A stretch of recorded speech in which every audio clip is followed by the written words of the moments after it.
Hey, it's your girl Kellia. Just hopping on here.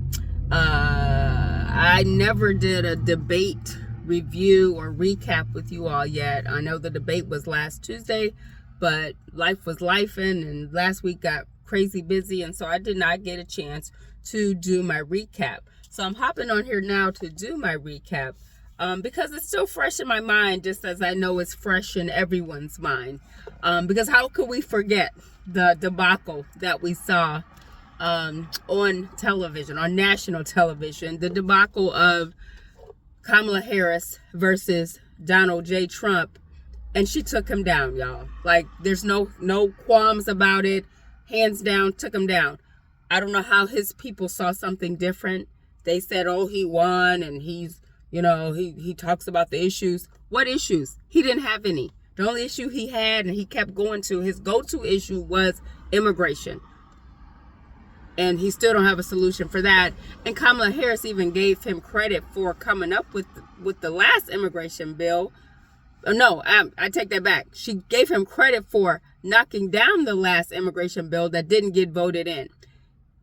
They were about to pass immigration policy, but his cronies decided no. Even though they're for immigration when he was in office, but now because it's Biden and Harris, y'all want to vote it down. Get out of here. Stop playing games with the government, y'all. Anywho, I digress.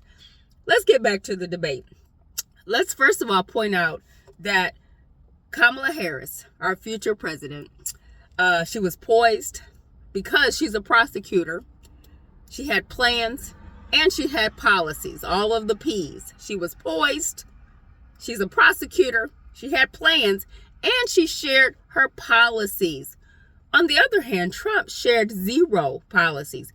Every time he was asked a question, he never answered the question, and he kept going back to immigration. We get it. That's your thing. But, sir, this is a national debate. Come with some information other than immigration. And he tried to say after it was over that she knew the questions ahead of time. She had the answers. Sir, the only answers she had were her answers to the policies that she plans to put in place. And if anybody has ever watched a debate in life across history, we've all watched plenty over the last few years, they ask the same questions. They ask about the economy, healthcare. This year, the hot topic is abortion. They ask you about housing, childcare. Those are the main topics that they ask at every single debate. Even if you go to a high school debate for class government, they're going to ask the same questions of all the candidates. It's not, it might be, they're all going to be related to high school stuff, but they're going to be the same exact questions. Like, nowhere in the world of debates, presidential debates, is there anywhere where they ask different questions. So no one got the questions ahead of time. No, she didn't cheat. You just did very badly. You performed badly. To use one of his words, badly, bigly. Let's use bigly. You performed bigly, terribly.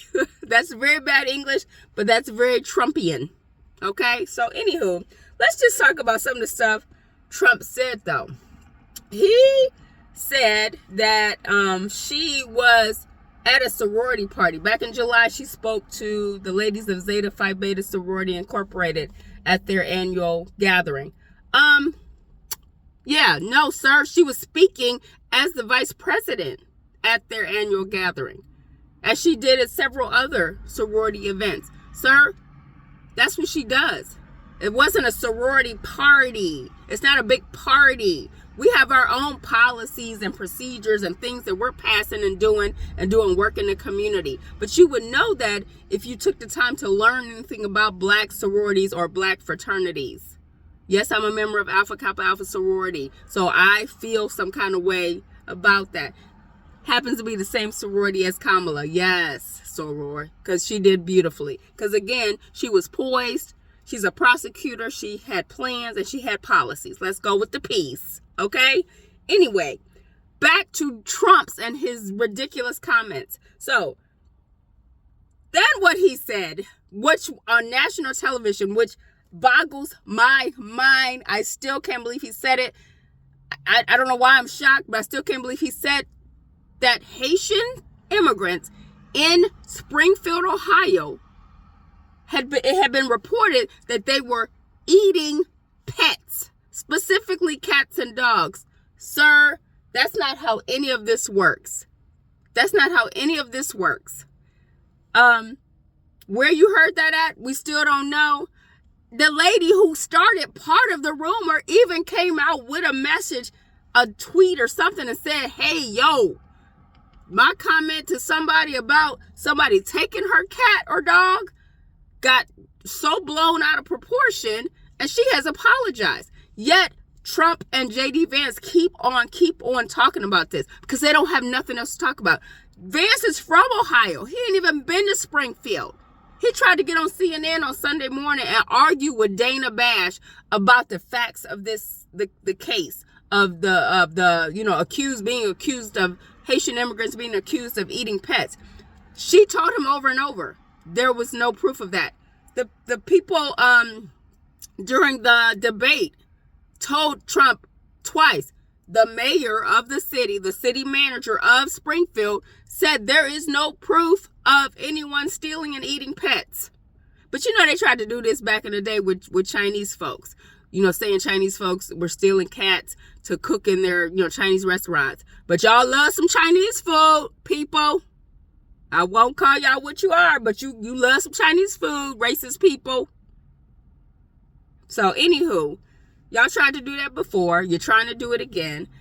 The immigrants in Springfield and in places like Albertville, Alabama are here legally. They have a work pass, a work visa. One of the manufacturers in Springfield said he likes having those workers there because they get up, come to work on time, they do the work, and they go home. Unlike a lot of Americans who could have jobs who don't do their work. So that's a whole nother topic of American people who won't work. So I guess those are the black jobs that Donald Trump is talking about, but it's not black people trying to get those jobs. Let's be clear. Or Hispanic folks. That's why they brought these people in, so they could work. Let's find the facts, Donald Trump. Stop making stuff up and stop saying they're illegal. They're not illegal. You're going to get somebody hurt and killed. They're not illegal. This whole thing sparked bomb threats from random people in Ohio. Bomb threats to the point where they had to shut down Wittenberg University. And the reason I know so much about this area, I am from Ohio. I'm an Ohioan. I live in Alabama, but I am an Ohioan through and through. I'm a Buckeye through and through. So when you say stuff about Ohio, you come and don't come for Ohio. Don't do that. And I know people specifically from Springfield. So don't do that. Don't do that. You a grown man, 78 years old. Come up with something else to talk about. Anywho, this is the same man though who told us to eat Lysol during the pandemic. So I'm not shocked. I guess I'm not shocked that he said what he said about Haitian immigrants in Ohio. Please stop. Please stop. And the other point they asked him about was abortion. Okay, he kept talking about it's up to the states, up to the states, and then he brought up this random non-fact, untruth about some states are letting women have abortions after the child is born. Huh? Where do they do this at? The moderator, Lindsay, I forget her last name, I think it's Lindsay Davis, I think, from ABC, was like, sir, there is no state where this is happening. There is no state that is allowing children to be killed after they're born. That's not even abortion. That's not even a thing. Like, you made that up on the spot. Stop doing that. Stop doing that. Yeah. And he's still mad about the election 2020. Sir, I love that Kamala hit him with the, when they brought up January 6th, and he doesn't think anybody was a criminal on that day. He also said not too long ago that no one died on that day. Sir, several people died. Several people on your side who were, trying to defend you, as well as police officers died on January 6th. So stop. Stop it with the lies. Stop it with the lies and the untruths. He just speaks off the top of his head and don't know what he's talking about. Anywho, he's still mad about the election. And she said to him, sir, I was in the Capitol that day as the vice president-elect. Drop the mic, boom. She was still a senator at that point because our inauguration had not happened. January 6th happened. The inauguration was like 2 weeks later because the inauguration's on January 20th. So it was 2 weeks later. Sir, stop making up stuff. Okay? Stop making up stuff. And just to, and she was hitting him with facts. All the facts. She was hitting him with the facts. The moderators were hitting him with facts, but he don't like facts. He like made up stuff. Okay? And she was hitting them. She did very well to keep her face together, to keep her facial, because black women and our faces, woo. She did very well, because she hit him at one point though with the Claire Huxtable kind of, I'm gonna cuss you out, but you don't even know you about to get cussed out because it was so nice. Claire Huxtable used to cuss Alvin out on a regular, but he didn't know he was being cussed out because she was so nice about it. And Kamala Harris did that very well. Okay, it's a thing that we know how to do, y'all. So some of y'all don't even know you're being cussed out, but you are. That's just a skill set that we come with. We come equipped with that. So especially if you're older, okay. And lastly, Vance, please be quiet. His obsession with babies and wanting women to have babies and wanting people to create families is ridiculous. He has now said, in addition to the childless cat lady comments and offending all of the women who don't have children like myself who are child free, in addition to offending us, he has now offended aunties, uncles, and grandparents. Because what he said the other day was, why don't more aunts and grandparents step up to take care of these babies like back in the day? Sir, first of all, I'm not sure why you don't understand why a lot of grandparents and aunts and uncles are already taking care of kids that are not theirs, offspring of their relatives, kids who are not theirs. Grandparents are already taking care of their grandparents and not getting paid for it. I think there's a bill out there, or somebody's trying to create a bill, a grandparents' rights bill, so they can get paid, because they have no rights right now, and no extra money. They get Social Security and they got to live off of that, plus take care of their grandkids off their Social Security. Can they just be retired and chill? No. So you trying to make all these people have babies is not helping society, especially if you don't have the help. Okay? Some of y'all who got money to hire a nanny. You got money to hire an au pair or somebody to help you, or live in, housekeeping staff, all of that. This ain't that. Regular people don't have that. And I encourage everybody too to go watch a video by a girl. Look up on YouTube. Her page is called She Is a Page Turner. Paige. That's how you spell her name, last name Turner. She is a Page Turner. And she went in on Vance about the pre-K education, because his whole thing is stop making pre-K teachers go to school for 6 years and then come teach. Sir, they have to go to school for at least something. You don't want just anybody walking off the street. He thinks anybody can take care of pre-K. As a current pre-K teacher in my first year this year, I can attest to not anybody can do this. Not anybody. I have a bachelor's degree, not in education, but I still have to go back to school and get an auxiliary certificate to even do this, and take classes and training through the state of Alabama to do my pre-K job. It's a requirement. So, sir, please don't downplay people that teach pre-K as if they're just off the street, like anybody anybody's grandma, auntie, cousin can do this. They cannot. But I'm so done with him.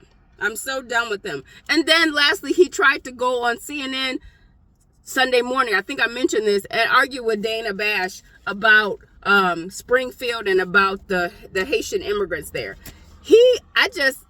I don't understand him. How you're from Ohio, you don't know what's really going on, but you're going to stick to your guns. He was going to stick to his guns. I have people who saw the cats, who have proof that the cats have been kidnapped and eaten. Where? Dana Bash asked him, where? Where are these people? Where are these witnesses? Show them. Bring them on the show. Okay? So, Trump and Vance, y'all are ridiculous. I just can't even, y'all are ridiculous. To get on national TV and push this agenda about Springfield, people who are legally here, to push your agenda you know, about abortion and women having babies, y'all gotta stop, because it's ridiculous. It's not even reality. Y'all are not living in reality with the rest of us. So anywho, I wanted to hop on here, share my comments all about the debate, and you know, just the unbelievable things that were said.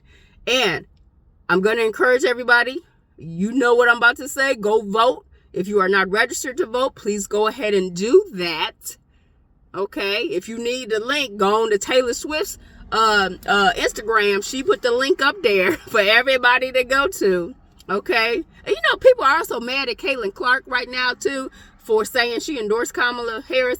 Caitlin Clark, I don't believe, ever said that she was political, never said she was Republican, but Republicans mad at her. What? Get out of here. And now they threatening to burn her jerseys and stuff. Get out of here. So anywho, I digress again. I am about to go in here to this school with these pre-K kids and get it started. So you guys have a great week. Peace.